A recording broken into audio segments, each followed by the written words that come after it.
إن الله وملائكته يصلون على النبي يا أيها الذين آمنوا صلوا عليه وسلموا تسليما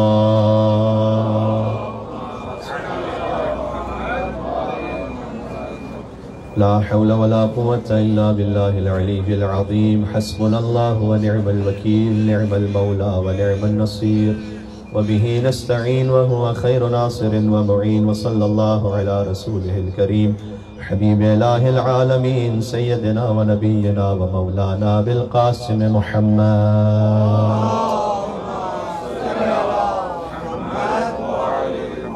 وعلى آله الطيبين الطاهرين المعصومين المظلومين سيما بقية الله في الأراضين الذين أذهب الله عنهم الرجس وطهرهم تطهيرا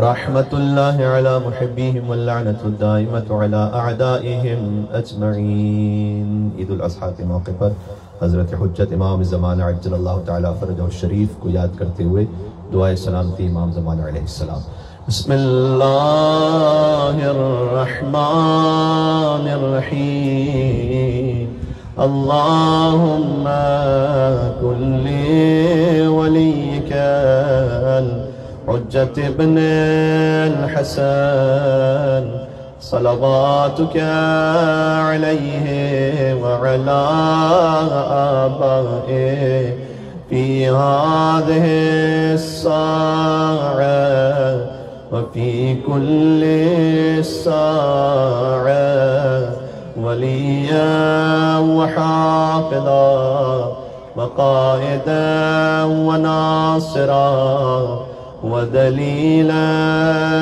وعينا حتى تسكنه أرضك توعا وتمتعه فيها طويلا صلوات محمد وعلى محمد ثم بعد فقد قال الله الحكيم في كتابه المجيد بسم الله الرحمن الرحيم اولئک علیہم صلوات من ربہم ورحمہ واولئک هم المہتدون نعرہ الصلوات اللہم صلی علی سورہ بقرہ کی آیت نمبر 157 پیش نظر ہے. آپ غور فرمائیے پورے قرآن کریم میں اللہ عز و جل نے دو مقامات پر خاص کسی پر درود و سلام بھیجا ہے جو ایک موقع سب کو یاد ہے. آپ میرے ساتھ مل کر آیت پڑھیں گے ان اللہ و ملائکتہ یصلون علی النبی یا ایھا الذین آمنوا صلوا علیہ وسلموا تسلیما اللہم صل علی محمد و آل محمد عجل فرجہ. یہ موقع سب کو یاد ہے, سورہ احزاب میں ہے. اللہ اور اس کے ملائکہ درود و سلام بھیجتے ہیں محمد مصطفیٰ صلی اللہ علیہ وآلہ وسلم پر. تو اے ایمان والوں تم بھی درود و سلام بھیجو محمد مصطفیٰ صلی اللہ علیہ وآلہ وسلم پر. حضور نے فرمایا مجھ پر دم بریدہ سلوات نہ بھیجو, جب مجھ پر سلوات بھیجو تو میری آل کو شامل کرو. آج یہ موضوع نہیں ہے ورنہ اس پہ تفصیل سے بات ہو سکتی تھی, لیکن بہرحال یہ موقع سب کو یاد ہے. دوسرا کون سا موقع ہے؟ ایک اللہ اپنے حبیب پر درود و سلام بھیج رہا ہے, دوسرا کس پر بھیج رہا ہے؟ اولئک علیہم صلوات من ربہم ورحمہ واولئک هم المہتدون. حضور مکرم پر جو درود و سلام ہے وہ خاص ہے ان کی ذات مطہر پر. باقی ایک گروہ ہے جسے اللہ نے بیان کیا, ان پر بھی میری طرف سے درود و سلام ہے. وہ درود کس پر ہے؟ اس آیت سے جو پہلے کی آیتیں ہیں وہ آپ کو اگر حفظ نہ بھی ہو تک کم از کم آپ کے ارتکاز میں, آپ کے حافظے میں کہیں موجود ہیں. میں پڑھتا ہوں آیت وَلَنَبْلُوَنَّكُمْ بِشَيْءٍ مِّنَ الْخَوْفِ وَالْجُوعِ وَنَقْصٍ مِّنَ الْأَمْوَالِ وَالْأَنفُسِ وَالثَّمَرَاتِ وَبَشِّرِ الصَّابِرِينَ الَّذِينَ إِذَا أَصَابَتْهُمْ مُصِيبَةٌ قَالُوا إِنَّا لِلَّهِ وَإِنَّا إِلَيْهِ رَاجِعُونَ أُولَئِكَ عَلَيْهِمْ صَلَوَاتٌ مِّن رَّبِّهِمْ وَرَحْمَةٌ وَأُولَئِكَ هُمُ الْمُهْتَدُونَ. یہ کون ہے؟ ہم یقیناً تمہارا امتحان لیں گے. وَلَنَبْلُوَنَّكُمْ بِشَيْءٍ مِّنَ الْخَوْفِ وَالْجُوعِ وَنَقْصٍ مِّنَ الْأَمْوَالِ وَالْأَنفُسِ وَالثَّمَرَاتِ. کبھی خوف کا امتحان ہوگا, کبھی پھلوں کی اور مالوں کی کمی کا امتحان ہوگا, کبھی اولاد کا امتحان ہوگا. تو خوشخبری سنا دیجئے وَبَشِّرِ الصَّابِرِينَ, صبر کرنے والوں کو اس امتحان میں, کہ یہ وہ ہیں کہ الذین اذا اصابتہم مصیبہ, جب ان پر مصیبتیں آتی ہیں تو قالوا, وہ یہ کہتے ہیں انا للہ, ہم اللہ کے لیے ہیں, وَإِنَّا إِلَيْهِ رَاجِعُونَ, ہم اللہ ہی کی طرف پلٹ کر جانے والے ہیں. یہ جو مصیبت پر صبر کرنے والے ہیں اولئک علیہم صلوات من ربہم ورحمہ, ان صبر کرنے والوں پر اللہ کی جانب سے درود و سلام ہے. تو پتہ چلا دو لوگ ایسے ہو گئے, دو ہستیاں. یعنی میں ظاہر ہے کہ فقط کاؤنٹنگ کے اعتبار سے کہہ رہا ہوں, ورنہ سرکار ختمی مرتبہ پہ جو درود و سلام ہے وہ خاص الخاص درود و سلام ہے, اسے کوئی تقابل نہیں ہے. لیکن بہرحال اللہ سبحانہ وتعالیٰ نے ایک اور گروہ جس پر کہا کہ میری جانب سے صلوات ہے, وہ ہے صبر کرنے والے, مصیبتوں پر صبر کرنے والے. وَأُولَئِكَ هُمُ الْمُهْتَدُونَ, یہی وہ ہیں کہ جو ہدایت یافتہ ہیں. لیکن میں آپ سے ایک بات عرض کروں, سینکڑوں احادیث کا ایک خلاصہ ہے جو آپ کی خدمت میں سنانا چاہتا ہوں کہ انسان جب معنوی ارتقاء اللہ کی بارگاہ میں کرتا ہے نا, اس میں عبادت ہے, اطاعت ہے, سب سے زیادہ جو انسان کا معنوی ارتقاء ہوتا ہے وہ مصائب پر صبر میں ہے. حتیٰ یہ بات معصومین علیہ السلام کے لیے بھی, جو ان کی عالی ترین بندگی کی جو کیفیت ہے, جبکہ ان کی ہر سانس ہی عبادت ہے, وہ جنگوں میں نہیں ہے. علی ابن ابی طالب علیہ السلام, ان کی ہر سانس عبادت ہے, ان کی ایک ضربت تمام جن و انس کی عبادت سے افضل ہے. میں خود سے نہ کہہ پاتا, ایک بہت بزرگ عالم دین سے اس کو استفادہ کرتے ہوئے کہہ رہا ہوں کہ مثلا مولا کائنات کی عالی ترین بندگی کی جو شکل ہے وہ ہے حضرت زہرا کے مصائب پر صبر کرنا. کہ جب ایک یہودی بھی دیکھ کر شہادتین پڑھ لے, تو شہادتین کیوں پڑھنا ہے؟ جب اسے کسی نے کہا کہ تم نے علی کو خیبر میں بھی دیکھا ہوا ہے, جہاں وہاں انہوں نے معجزے بھی دکھلائے ہیں, دونگیوں سے درے خیبر اکھاڑ دیا ہے, تو وہاں تو کلمہ نہیں پڑھا, تو یہاں کیوں پڑھا ہے تم نے کلمہ؟ کہ اسی وجہ سے پڑھا ہے کہ میں وہاں دیکھ چکا ہوں علی کو, کہ علی شیر خدا ہے. تو چار بھیڑیے کوئی علی کے ہاتھوں کو باندھ نہیں سکتے, حکم خدا پر مامور ہے علی ابن ابی طالب, اس لیے خاموش ہے. علی کی ضربت بھی ثقلین کی عبادت سے افضل ہے, علی کا خاموش رہنا بھی مرضی پروردگار ہے. بات ہے.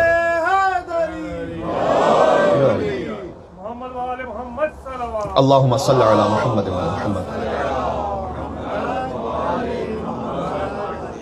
اس پہ تھوڑا سا غور کیجیے گا, ایک نتیجہ میں آپ کے خدمت عرض کرنا چاہتا ہوں. اوج بندگی امام حسین علیہ السلام روز عاشور ہے. جب مصائب اپنی انتہا پر ہوں اس پر صبر کرنا. اوج بندگی امام حسن علیہ السلام, یا کم از کم اس کا اظہار اس صلح کے موقع پر ہے جب اپنے ہی آ کر تان و تشنیع کریں اور حکم خدا پر آپ صبر کریں. یہ ہے بلاؤں پر صبر کرنا. اچھا, اس کی مثالیں آپ کو علماء میں بھی ملیں گی. علامہ طباطبائی کا نام میرے ہر سامنے نے سن رکھا ہے, صاحب تفسیر المیزان. ان کی آپ زندگی دیکھیے, ساری بلاؤں میں گزری ہے. 5 سال کے سن میں باپ کا انتقال ہو گیا یا ماں کا انتقال ہو گیا, اور 9 برس کے سن میں پھر والدین میں سے ایک کا انتقال ہو گیا. تو ایک مل کے صلوات کیجیے گا, اللہم صلی علی محمد و علی محمد.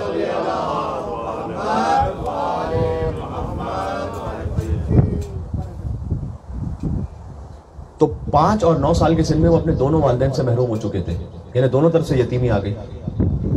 پھر خود تقریباً 21 برس کے تھے, ان کی زوجہ 18 برس کی تھی جب نجف ہجرت کر لی انہوں نے. آج بھی آپ نجف چلے جائیے تو بہت سارے امکانات وہاں پر نہیں ہیں جو آپ کے پاس یہاں موجود ہیں.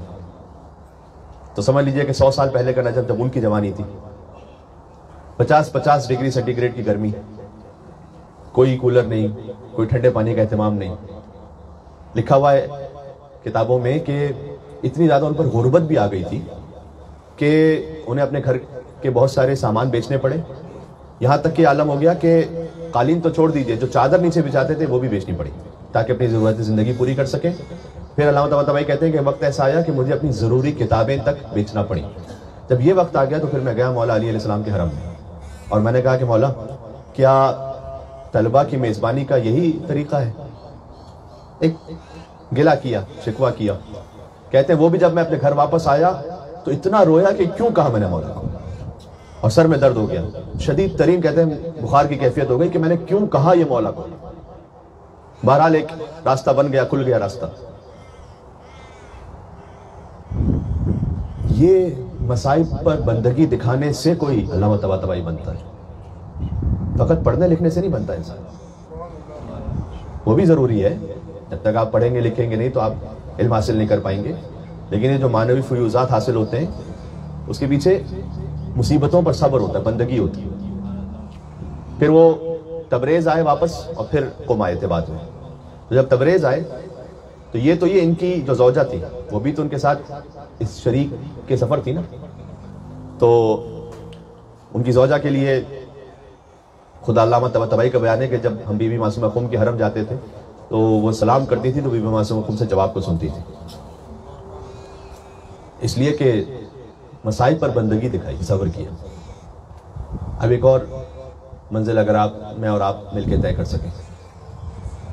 ایک مرتبہ ہوتا ہے کہ مصیبتوں پر انسان صبر کرتا ہے تو خود معنوی طور پر اللہ اسے کوئی رشد عطا کرتا ہے. اولیاء خدا کے جو مصائب ہوتے ہیں نا، جب وہ صبر کرتے ہیں تو اللہ پوری امت کو رشد عطا کرتا ہے، سب کے لیے دسترخوان بچھا دیتا ہے. اس پر آپ دسترخوان امام حسین علیہ السلام. یہ کتاب الکافی میں حضرت یوسف علیہ السلام کی بھی روایت ہے، صادق علیہ محمد امام جعفر صادق علیہ السلام. اللہم صلی علی محمد وعلی محمد. آج صبر میں بات کیوں ہو رہی ہے؟ حضرت اسماعیل علیہ السلام نے اپنے بابا سے کیا کہا تھا؟ ابراہیم علیہ السلام سے ستجدنی انشاءاللہ من الصابرین. آپ وہ چھری چلا دیجئے حکم خدا سے میری گردن پر، انشاءاللہ آپ مجھے صبر کرنے والا پائیں گے. جو صابرین ہیں ان پر اللہ کی جانب سے درود و سلام ہے. تو امام جعفر صادق اسلام نے فرمایا کہ حضرت یوسف علیہ السلام کو بھی تو صبر کرنا پڑا نا. بھائیوں نے دھوکہ دیا، کنویں میں پھینک دیا گیا، اتنے برس کی قید گزاری. رحمہ بھی امتن، امام نے فرمایا کہ اللہ سبحانہ وتعالی حضرت یوسف علیہ السلام کے صبر کی وجہ سے پوری امت پر رحم کیا. ان کی پوری امت پر رحم ہوا ایک ولی خدا کے صبر کرنے کی وجہ سے. حضرت یوسف علیہ السلام خود مصر کا اقتدار ان کے پاس آیا تو یہ جو پوری امت پر اللہ سبحانہ وتعالی نے رحم کیا، یہ اس ولی خدا کے صبر کا صدقہ تھا. امام حسین علیہ السلام نے ان مصائب پر صبر کیا. امام حسین علیہ السلام کا دسترخوان آج تک جاری ہے. پوری امت پر اللہ تعالیٰ آج تک رحم کر رہا ہے امام حسین کی وجہ سے. اس لیے ان الحسین مصباح الہدی و سفینۃ النجاۃ، حسین ہدایت کا چراغ اور نجات کی کشتی آج تک ہے اور قیامت تک جاری رہے گا. بات واضح ہو رہی ہے؟ سبحان اللہ. یہی وہ آیت ہے اولئک علیہم صلوات من ربہم ورحمہ، جسے خود علامہ حلی نے استعمال کیا تھا ایک موقع پر جب ان کا دربار میں مناظرہ ہو رہا تھا. سید موصلی ہے سید، لیکن کم از کم شیعہ نہیں ہے، ہو سکتا ہے شاید پتہ نہیں بغض بھی رکھتا ہو تو الگ بات ہے، اہل بیت سے یہ میں اس وقت نہیں کہہ سکتا، لیکن بہرحال شیعہ نہیں ہے. سید موصلی تو ایک عالم ہے وہ اپنے فرقے کا. علامہ حلی بیٹھے ہوئے تھے شاہ خدا بندے کے دربار میں. علامہ حلی کے مناظرے کی وجہ سے پورا ایران آج کیا ہے. تو سید موصلی نے یہ کہا کہ یہ جو تم شیعہ درود بھیجتے ہو تو یہ کہتے ہو کہ صلی اللہ علیہ وآلہ وسلم یا اللہم صلی علی محمد وآل محمد، یہ آل کو کیوں شامل کرتے ہو؟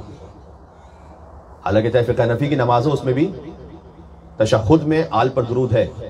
کہا لیکن جو تم درود بھیجتے ہو تو حضور کے لیے اللہ سبحانہ وتعالیٰ نے قرآن میں کہا ان اللہ و ملائکتہ یصلون علی النبی، یہاں تو آل کا ذکر تو نہیں کیا.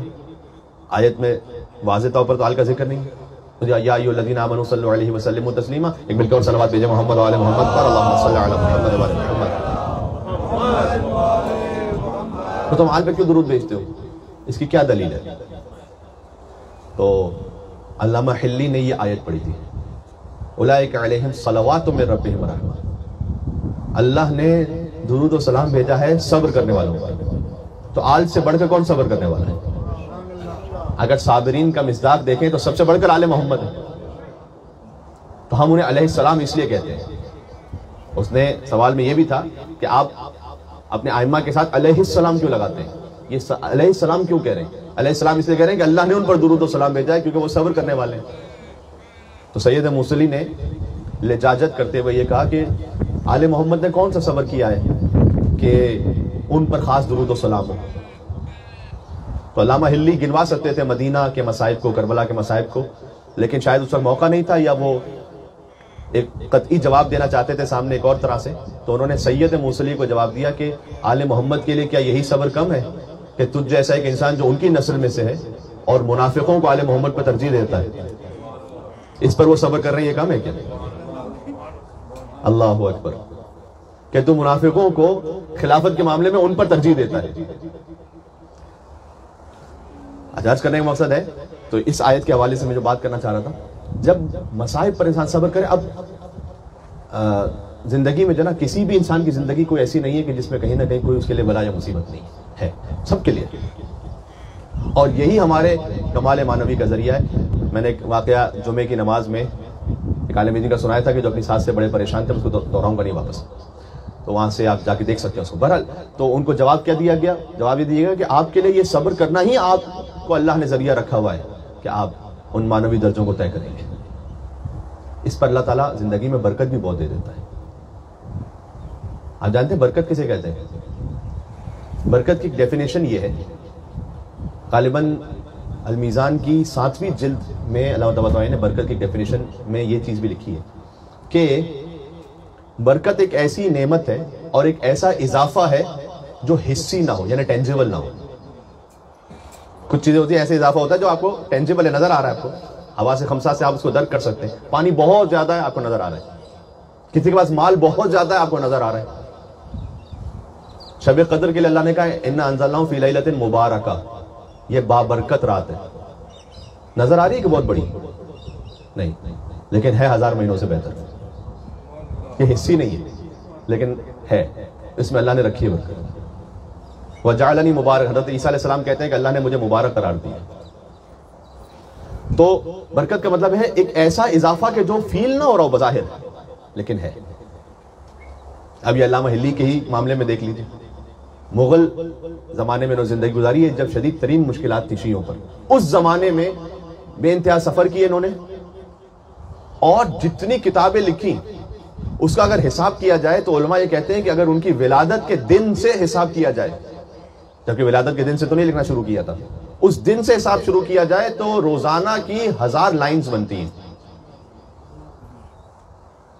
جبکہ شاید کم از کم 20 سال جب ہو چکے ہوں گے تب انہوں نے لکھنا شروع کیا ہوگا۔ یہ کیا ہے کہ انسان 70 سال میں 700 سال کا کام کر کے جائے۔ یہ برکت ظاہر میں نہیں نظر آ رہی، اللہ نے ایسا اضافہ کیا ہے جو نظر نہیں آ رہا۔ کیا کہہ رہے ہیں؟ اللہ تعالیٰ سب کی زندگی میں برکت عطا فرمائے۔ مل کے صلوات بھیجیں محمد و آل محمد پر اللہم صلی علی محمد۔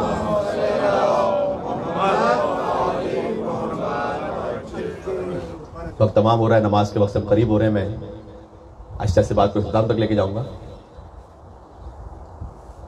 تو یہ ہے وہ برکت، وہ اضافہ کہ انسان چھوٹے سن میں بہت بڑا کام کر کے جائے۔ اس لیے علماء یہ کہتے ہیں کہ فقط طول عمر نہ مانگو، عرض عمر بھی مانگو۔ ہم کہتے ہیں پروردگار عمر کو طولانی کر، طول عمر، عرض طول نہیں، خالی کام بھی تو کوئی ایسا ہو کہ شیخ صدوق کر کے گئے کام تو آج تک 1200 سال سے چل رہا ہے۔ یہ ہے برکت زندگی میں۔ وہ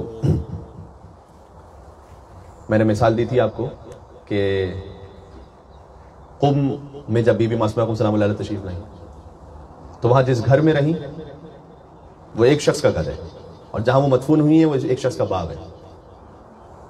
اب کتنے صدیاں گزر گئی ہیں، کتنے ایسے گزرے کہ جن کے پاس قم میں وہ رہتے ہیں ان کے وہ گھر بھی ہے، بڑے بڑے باغ بھی ہوں گے۔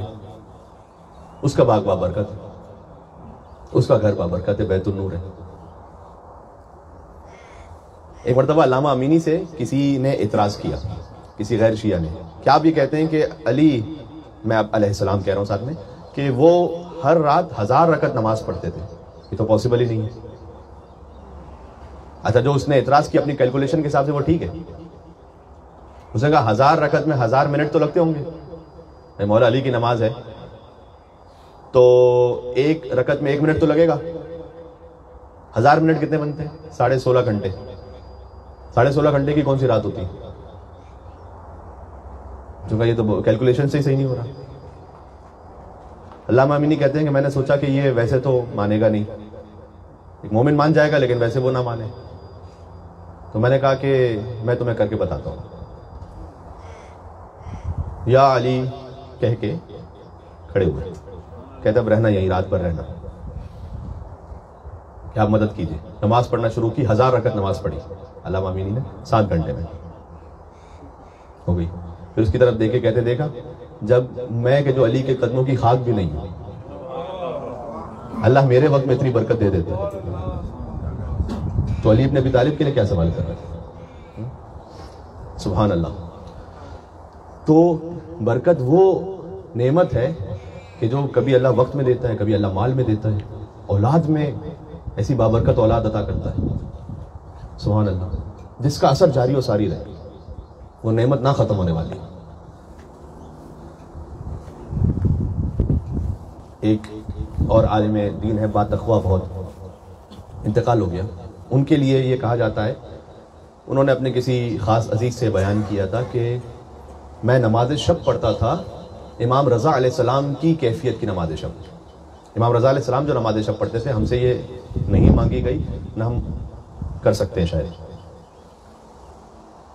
اللہ تعالیٰ مجھے بھی توفیق دے، آپ کو بھی توفیق دے کہ ہم سحر پر بلند ہو سکیں۔ اگر نماز فجر سے پہلے چاہے چند منٹ پہلے انسان اٹھے اور سحر کو ہوتا ہوا دیکھے، یہ تمام ائمہ علیہ السلام کی سیرت میں سحر کا ہی، تو کہتے میرے دل میں کیسے اشتیاق آیا۔ مستحبات میں فورس نہیں ہے، بائی فورس آپ کریں گے تو فائدہ بھی نہیں ہے اس کا، اشتیاق کے ساتھ، تو ہر ایک کی اپنی اپنی منزل ہوتی ہے جس کو وہ پھر دل میں ایک شوق آ جاتا ہے۔ امام رضا علیہ السلام کی نماز شب کیسی تھی؟ روایت میں ہے امام رضا علیہ السلام کیسے نماز شب پڑھتے تھے۔ 11 رکعت نماز شب، پہلی 2 رکعت میں الحمد کے بعد 30 مرتبہ سورہ قل هو اللہ احد کو پڑھتے تھے، یہ 2 رکعتیں ہوئی۔ تیسری، چوتھی، پانچویں، چھٹی رکعت نماز جعفر طیار کی طرح پڑھتے تھے۔ نماز جعفر طیار جو کیمیا ہے واقعی، یہاں میلبرن میں ایسے مومن کو جانتا ہوں کہ جن کے سال ہا سال یا دہائیوں سے جو کام رکے ہوئے تھے، نماز جعفر طیار 2-4 دن پڑھنے کی وجہ سے انقلاب آ گیا ان کی زندگی۔ ہمارے کوئی سامعین بھی جانتے ہیں نماز جعفر طیار۔ تو تیسری، چوتھی، پانچویں، چھٹی رکعت نماز جعفر طیار کی طرح پڑھتے تھے، جس میں کل ملا کر 300 مرتبہ سبحان اللہ والحمدللہ ولا الہ الا اللہ واللہ اکبر۔ 7ویں اور 8ویں رکعت میں الحمد کے بعد سورہ ملک، اور 8ویں رکعت میں الحمد کے بعد سورہ حل عطا پڑھتے تھے، حل عطا علی الانسان حین من الدہر لم یکن شیئا مذکورا۔ یہاں رکعتیں ہو گئی۔ پھر نماز شفع جو طریقہ ہے، اور نماز وتر جو آپ تک طریقہ پہنچا ہوا ہے، اس طرح سے امام رضا علیہ السلام نماز شفع پڑھتے تھے۔ کہتے ہیں میں نے پڑھنا شروع کی تو تقریباً مجھے 1 گھنٹہ 20 منٹ لگتا تھا، عالم بیان کرتے ہیں۔ پھر اتنا زیادہ شوق اور بڑھ گیا کہ میں نے سوچا کہ میں نے بہت ساری نماز شب قضا کی ہوئی ہے، تو وہ بھی میں پڑھنا شروع کر دوں۔ آپ جانتے ہیں سارے مستحبات کی قضا نہیں ہوتی، کچھ مستحبات ہیں لیکن جن کی قضا بھی ہے، انکلوڈنگ نماز شب، اس کی قضا بھی ہے۔ جیسے مثلا غسل جمعہ مستحب ہے، لیکن اس کی قضا اللہ نے رکھی ہے کہ سیٹرڈے کو آپ کر سکتے ہیں۔ کچھ مستحب اتنے زیادہ اللہ کو پسند ہیں کہ تم سے مس بھی ہو گیا، اس کی قضا کرو۔ تو کہتے ہیں میں نے پڑھنا شروع کی،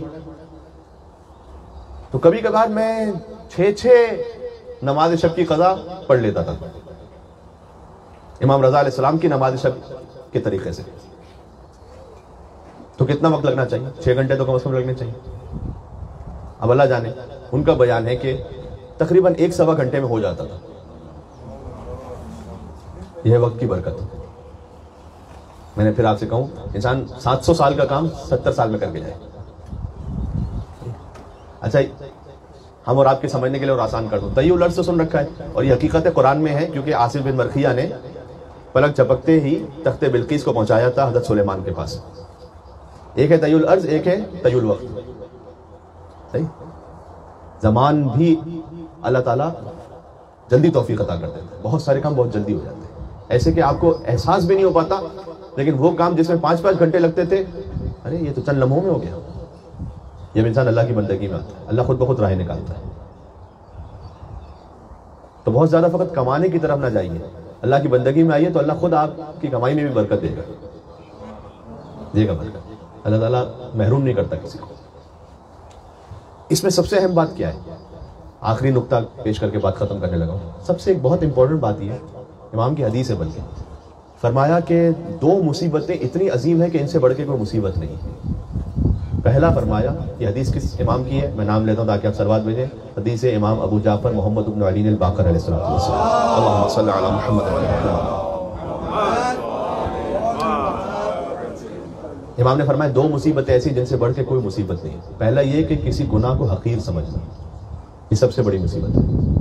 گناہ کرے انسان اس کو کم سمجھے، ارے اتنا تو سب کرتے ہیں۔ آپ کسی سے کہیں کہ یار اس طرح سے جھوٹ نہ بولو، مذاق میں کیوں ایسا کرتے؟ کہتے ہیں وہ سبھی ایسا کرتے ہیں، اب اتنا تو کہہ دیا، اس میں کیا ہے؟ اس طرح سے نہ حرام کماؤ. اب وہ اتنے لوگ ملینز میں حرام کر رہے ہیں، ہم نے اتنا کر لیا تو کیا ہے؟ یہ منزل انسان کو پتہ کہاں لے جاتے ہیں؟ جو شخص ابا عبداللہ حسین علیہ السلام کی تلوار اور ان کی زرہ اور ان کا لباس جو چھین رہا تھا نا، اس سے جب یہ کہا گیا کہ کیوں کر رہے ہو، اللہ جانے کون سا ایسا مکالمہ، بہرحال یہ ہے، اس نے کہا کہ لوگوں نے قتل کیا ہے حسین کو، میں نے تو خالی زرہ لی ہے، میں نے تو خالی لباس لیا. انسان کو یہ بات یہاں تک لے آتی ہے، کیونکہ گناہ کو جب انسان حقیر سمجھتا ہے، اپنے کیے ہوئے گناہ کو کمتر سمجھتا ہے، تو کوئی نہ کوئی ایکسکیوز لے کر آتا ہے. امام نے کہا اس سے بڑی کوئی مصیبت نہیں ہے، اپنے گناہ کو کم نہ سمجھو. دوسرا فرمایا اپنی حالت پر جو راضی رہ جائے، یہ سب سے بڑی مصیبت ہے. کیا مطلب؟ راضی رہنا تو اچھی صفات میں سے ہے. آپ کو جس حالت میں اللہ سبحانہ و تعالیٰ نے رکھا ہے، مالی اعتبار سے، اسٹیٹس کے اعتبار سے، آپ کوشش کریں اور اس کے بعد پھر جو اللہ کی رضا اس پہ راضی رہیں، یہ اچھی صفت ہے. لیکن اپنی معنوی کیفیت پر راضی ہو جانا کہ بس بہت ہو گیا، امام نے کہا یہ بہت بڑی مصیبت ہے. ابھی ہم نے ایسے اعمال عرفہ کیے ہیں کہ بس کبھی بھی نہیں ہوئے، بہت اچھی بات ہے، اللہ کا شکر ہے، لیکن میں اس پہ راضی ہو کے بس ہو گیا، بس جتنا ہونا تھا ہو گیا نا. امام نے کہا بہت بڑی مصیبت ہے، اس سے بڑی کوئی مصیبت نہیں. اپنی معنوی کیفیت پر راضی نہ رہو اور دیکھو آگے. سبحان اللہ. تو اللہ سبحانہ و تعالی ہمیں گناہ سے بچنے کی توفیق عطا فرمائے. گناہ کر لیا ہے تو معافی طلب کرنے کی توفیق عطا فرمائے. اللہ تعالیٰ ہماری توبہ کو قبول فرمائے اور ہمیں ہمیشہ مسلسل معنوی سفر طے کرنے کی توفیق عطا فرمائے. عزیزان گرامی، کربلا معلیٰ میں یہ آپ کو جو صفت میں نے بیان کی کہ مصائب پر صبر کرنا، وہاں پر ہے مصائب پر شکر. وہ اس سے عالی ترین منزل ہے. کہہ دینا فقط نہیں، معاملہ کہہ دینے کا نہیں. اچھا، ایک اور اس میں ایک میسج بھی تھا، میں چاہتا ہوں وہ پہنچ جائے. میرے ذہن میں ایک حدیث آ گئی. کیا مطلب ہے کہ جب ہم کہہ رہے ہیں مصائب پر صبر کرنا، اس کا مطلب ہے کہ مصیبت تو ہم آنے دیں گے؟ یہ نہیں اس کا مطلب. امام باقر علیہ السلام ہی کا ایک بیٹا تھا کمسن، اس کی حالت بہت زیادہ خراب تھی کہ وہ مرنے کے قریب تھا. امام علیہ السلام اس کے لیے بہت اہتمام کر رہے تھے. تو لوگ آپس میں بات کرتے تھے کہ اگر اس کا انتقال ہو گیا تو امام پہ پتہ نہیں کیا گزرے گی. اچھا، انتقال ہو گیا پھر اس کا، تو امام سکون میں آ گئے. تو لوگوں نے کہا کہ آپ اس سے پہلے اتنا کوشش کر رہے تھے، اہتمام کر رہے تھے، اور آپ ایسا لگتا ہے کہ آپ کو سکون آ گیا. تو امام السلام نے ایک حدیث بیان فرمائی، کہ ہم اہل بیت، خالی اس واقعے کے لیے نہیں کہا، کہ ہم اہل بیت جب ہم پر مصیبت آنے سے پہلے کا جو معاملہ ہوتا ہے، جب کوئی وقت آتا ہے تو ہم پورا اہتمام کرتے ہیں، جو اللہ سبحانہ و تعالیٰ کا بھی حکم ہے کہ اپنے تمام اسباب کو استعمال کرو. بھائی بیماری آئی ہے، کوئی مشکل ہے، آپ پوری کوشش کیجیے. فقر ہے، غربت ہے، آپ اس کو ختم کرنے کی کوشش پوری کیجیے، اہتمام کیجیے. کام اس کے لیے پوری کوشش کرتے ہیں، اس کے لیے اہتمام کرتے ہیں. جب وہ مصیبت آ جاتی ہے تو پھر اللہ کی رضا پہ راضی ہو جاتے ہیں. یہ ہے قانون، یہ قانون ذہن میں رکھیے. بات سمجھ میں آ گئی؟ تو آپ کے لیے اور ہم سب کے لیے ضروری ہوگا کہ مثلا اگر ہمارے اعزاء اقربا میں سے، یا آپ خود مثلا فرض کیجئے کوئی مشکل آ گئی ہے، اللہ نہ کرے کوئی بیماری آ گئی، کوئی، آپ پورا اہتمام کریں اس کے لیے کہ شفا حاصل ہو. اللہ تعالیٰ کا حکم ہے، یہ اللہ نے آپ کو جسم امانت کے طور پر دیا ہے. یہ مصیبت پر صبر کرنے کا یہ مطلب نہیں کہ میں بیٹھ جاؤں گا کہ بس میں صبر کر رہا ہوں. لیکن ایک دفعہ جب وہ مصیبت آ گئی اب پوری طرح سے، بس پھر اللہ کی رضا پر راضی ہو جائے. کتنا اچھا قانون دیا ہے. یہ ہے کربلا معلیٰ. آپ دیکھیں کون سی ماں ہے جو اپنے بچوں کے 2 لاشوں پر سجدہ کرے، سوائے شریکت الحسین بی بی زینب سلام اللہ علیہا کی.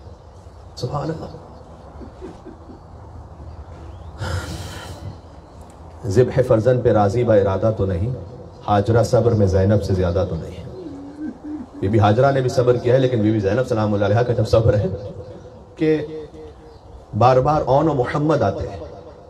جو علماء خطبہ اس روایت کو بیان کرتے ہیں کہ مکہ کے قریب امام حسین علیہ السلام تھے، اس وقت دیکھا کہ کوئی دور سے آ رہا ہے امام کے کاروان میں ملنے کے لیے.